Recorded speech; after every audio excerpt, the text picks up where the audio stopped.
अच्छा, अब तीसरा पॉइंट क्या है बेटा? सिंधी ऐं उर्दू अलिफ बे जा उहे अखर जेके पढ़ण ऐं आवाज़ में हिक जहिड़ा आहिनि पर लिखण में मुख्तलिफ आहिनि। मतलब सिंधी और उर्दू अलिफ बे के वो हरूफ, अखर मतलब हरूफ, वो हरूफ जो पढ़ने और आवाज में एक जैसे हैं लेकिन लिखने में मुख्तलिफ हैं। मतलब ये सेम साउंड करते हैं, उर्दू में भी ऐसे ही बोला जाता है और सिंधी में भी ऐसे ही बोला जाता है, लेकिन लिखने में ये मुख्तलिफ होंगे। ठीक है, इसके लिए आप दो कॉलम बनाओगे, एक उर्दू का एक सिंधी का। ठीक है, और इसमें अच्छा ये भी मतलब याद करने के हवाले से ये पेज बहुत अहम है, क्योंकि अगर आपने बेटा इसको सही तरीके से याद कर लिया ना, इसको जहन नशीन कर लिया, तो फिर आपको आगे सिंधी पढ़ने और लिखने में प्रॉब्लम नहीं होगी। और बेटा इन लेटर्स को इसी तरह से लिखना है जैसे ये मैंने जिगजैग करके लिखा है ना, ताकि वो इसलिए कि ताकि एक नुक्ता दूसरे के साथ क्लैश न हो, नुक्तों का खास पता चले कि ये नीचे के नुक्ते हैं, ये ऊपर के नुक्ते हैं, तो वो या तो फिर लाइन छोड़ के लिखें आप। ठीक है, अब देखें। अच्छा, अब पहला क्या है उर्दू में लेटर?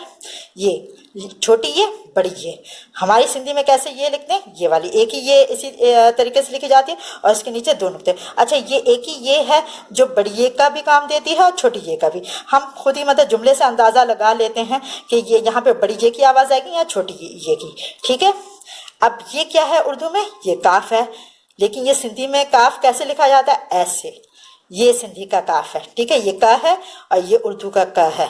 अच्छा, उर्दू में ख, ये ख है तो सिंधी का ये ख है। ये जिसे आप उर्दू में काफ पढ़ती हो ना, ये मतलब उर्दू का ये, सॉरी सिंधी का ये खे है, ख, और ये उर्दू का क है। सही है, दोनों में फर्क रखिएगा। ये हमारे सिंधी में क ऐसे होता है, जब भी के की आवाज आएगी तो ये वाला काफ लिखा जाएगा, जब भी खे की आवाज आएगी तो ये ख लिखा जाएगा।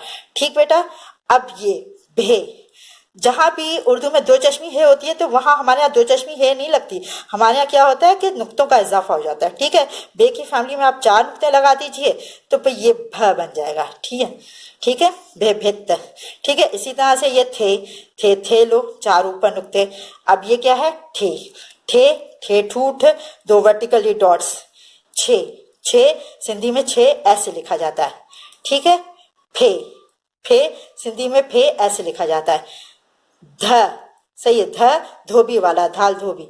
तो ये सिंधी का, जब मैं बाबा बताएं सिंधी में जैसे बहुत से बच्चे स्पेलिंग लिखने में बहुत मिस्टेक करते हैं कि ये दाल के ऊपर भी 2 नुक्ते लगा लेते हैं और उसके बावजूद फिर 2 चश्मी हे लगा लेते हैं। जब दाल के ऊपर 2 नुक्ते लग गए इसका मतलब वो ध हो गई, तो अलग से 2 चश्मी हे लगाने की जरूरत नहीं है। ठीक है, तो ये ध है। ठीक है, उसके बाद ये ढ, ढोल वाला, और ये दाल के नीचे 2 नुक्ते हो तो ये ढ हो जाएगा। याद रखिएगा बेटा, दाल के ऊपर 2 नुक्ते हो तो ध, दाल के नीचे 2 नुक्ते हो तो वो ढ। सही। अब ये टे, ये टे, 3 उल्टे नुक्ते। सही। फिर उसके बाद रे इस तरह से लिखा जाता है सिंधी में, 4 नुक्ते डाल के। डाल डॉक्टर वाला, इस तरह से एक ही नुक्ता आता है डॉक्टर के नीचे। सही है। फिर मीम इस तरह से, तो सिंधी का मीम ऐसे होता है, आधा वाला। ठीक है बेटा, अब चौथा पॉइंट, आखिरी पॉइंट क्या है कि सिंधी जा खास अखर जेके उर्दू जबान में कोन होंदा है। मतलब सिंधी के वो कुछ स्पेसिफिक लेटर्स ऐसे हैं जो उर्दू जबान में पाए ही नहीं जाते, मतलब उनकी कोई प्रोनाउंसिएशन आपको नहीं मिलेगी। तो इसलिए ये वो लेटर्स हैं जो एक उर्दू स्पीकर के लिए बहुत मुश्किल हो जाता है उसको प्रोनाउंस करना। ठीक है, अब ये कौन से लेटर्स है ये देख लेते हैं। ये है बे नहीं है, ये क्या है? बे। ये भ, ये बकरी, और ये nye मुन्ना, ये डाल दे डर, ये गेरो, ने सिंह, ऋण। ये ऋण है, इसे बहुत से बच्चे टे पढ़ते हैं, ये टे नहीं है, ये ऋण है, ऋण वर्ण। ठीक है बेटा, अब ये 7 लेटर। अच्छा, ये तमाम चीजें आपने याद करनी है बेटा, अच्छे तरीके से लिखना है इनको, बहुत अच्छे तरीके से सफाई के साथ, ताकि अगली क्लास में हम आपका इसका अच्छे तरीके से टेस्ट ले सकें और आप उसे पाए। बेटा इन लेटर्स को बहुत अच्छे तरीके से याद कीजिएगा। अच्छा बेटा, इन 4 पॉइंट्स के बाद आपका अगला काम क्या है? ये वाला, सिंधी बुनियादी लफ्ज़न जी माना। ये मैंने इसलिए चाहा, इसलिए आप लोगों को लिखवा दूं क्योंकि बहुत से बच्चे पूरी सिंधी पढ़ लेते हैं, 9th क्लास में आ जाते हैं, लेकिन उनको इन बेसिक वर्ड्स का मतलब तक नहीं पता होता। तो ये तो बहुत शर्म वाली बात है कि आप 6 साल पढ़ लेते हो, आपको बेसिक वर्ड्स का मतलब ही पता नहीं होता। तो इसलिए मैंने इस दफ़ा कोशिश की है कि आपको ऐसे लेटर्स ऐसे वर्ड्स मैं पहले ही लिखवा के उसको याद करवा दूं, ताकि आगे जुमले बनाने में बहुत आसानी हो। ठीक है, उसके लिए आप कॉपी के ऊपर मतलब ऊपर सबसे ऊपर हेडिंग क्या डालोगे, सिंधी बुनियादी लफ्जन जी मायना, मतलब सिंधी बेसिक वर्ड्स का मतलब। ठीक है, अब इसके लिए भी 2 कॉलम बनेंगे, लफ्ज मायना। ठीक, जैसे मैंने लाइन पे लिखा है, सिंधी बेटा लाइन पे ही लिखी जाती है, ये उर्दू नहीं है कि आप लाइन से ऊपर उठा के लिखो। ये देखें, जो चीज लाइन पे आ रही है वो मैंने लाइन पे लिखी है, और ये जैसे लाइन से नीचे आना चाहिए तो लाइन के नीचे। तो प्लीज इन फॉर्मेशन का खास ख्याल रखिएगा, राइटिंग बहुत अच्छी होनी चाहिए कॉपी में। ठीक है, अब पहला वर्ड क्या है, आहे। आहे का मतलब है, सिंगुलर जुमला होगा तो है लिखेंगे। दूसरा आहिन यानी कि है, प्लूरल।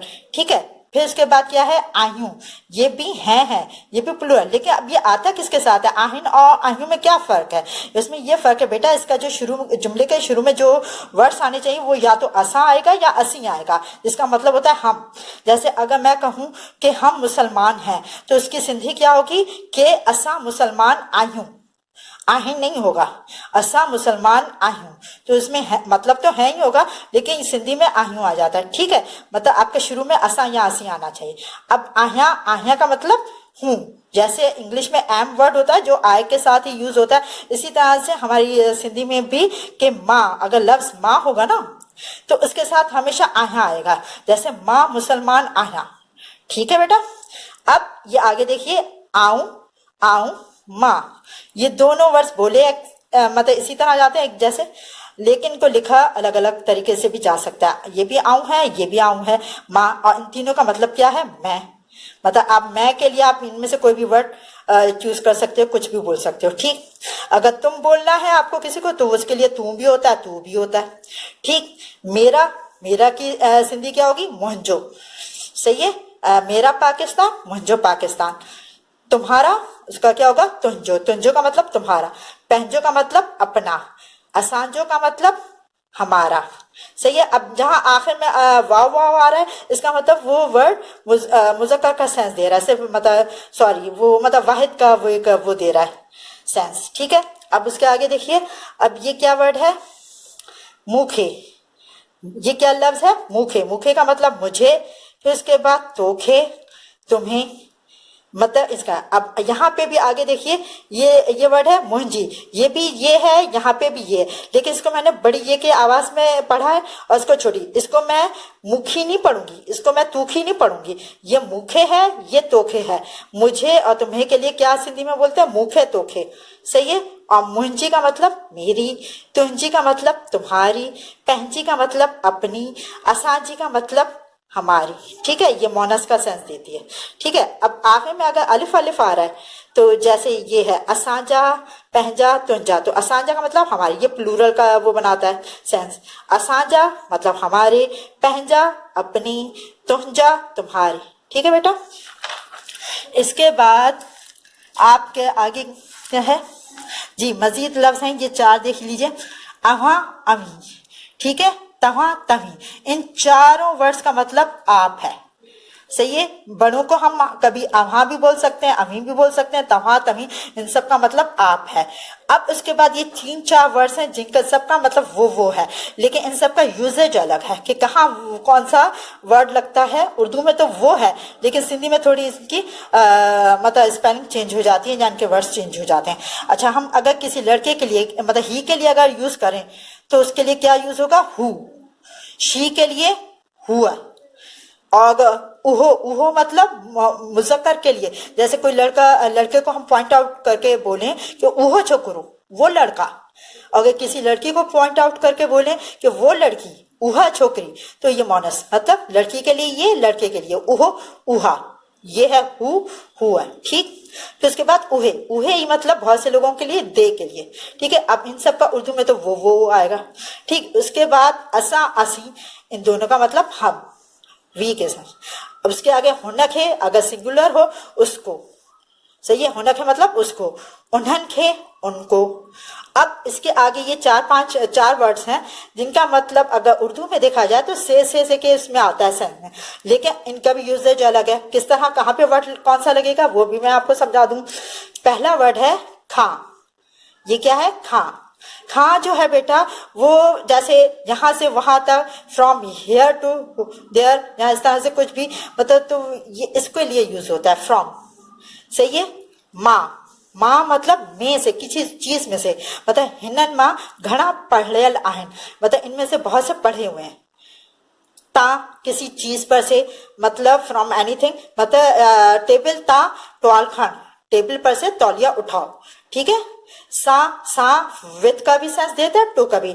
आजा माँ तो सा गालाई दस, या माँ तो सा गढ़ हाला दस। ठीक है, मैं तुम्हारे साथ चलूंगी या मैं तुम्हारे साथ बात करूंगी, तो ये विथ और टू दोनों का सा का। ठीक है बेटा। अब ये बे और पेड़ दोनों का मतलब क्या है? भी। ठीक है। अच्छा, ये इसके नीचे एक नुक्ता और लगा देती मैं, तो ये ब हो जाता।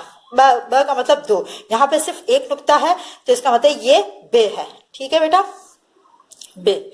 अच्छा, उसके बाद क्या है? त उसका उर्दू में क्या? के। जब दो जुमलों को जोड़ा जाता है तो उर्दू में के लिखा जाता है, सिंधी में ता लिखा जाता है। जो का मतलब का, जी का मतलब की, जा का मतलब के, खे का मतलब को, आई का मतलब और। ठीक है बेटा। अब ये सारा काम आपको अपनी कॉपी में करना है और इसको याद भी करना है। इंशाल्लाह ताला जब अगली क्लास होगी तो मैं इसका टेस्ट दूंगी आपको। ठीक है बेटा, उम्मीद करती हूँ कि आप अपनी पढ़ाई को बहुत सीरियस लोगे और अच्छे तरीके से इन सबको लिखोगे भी और याद भी करोगे। शुक्रिया। अल्लाह हाफिज।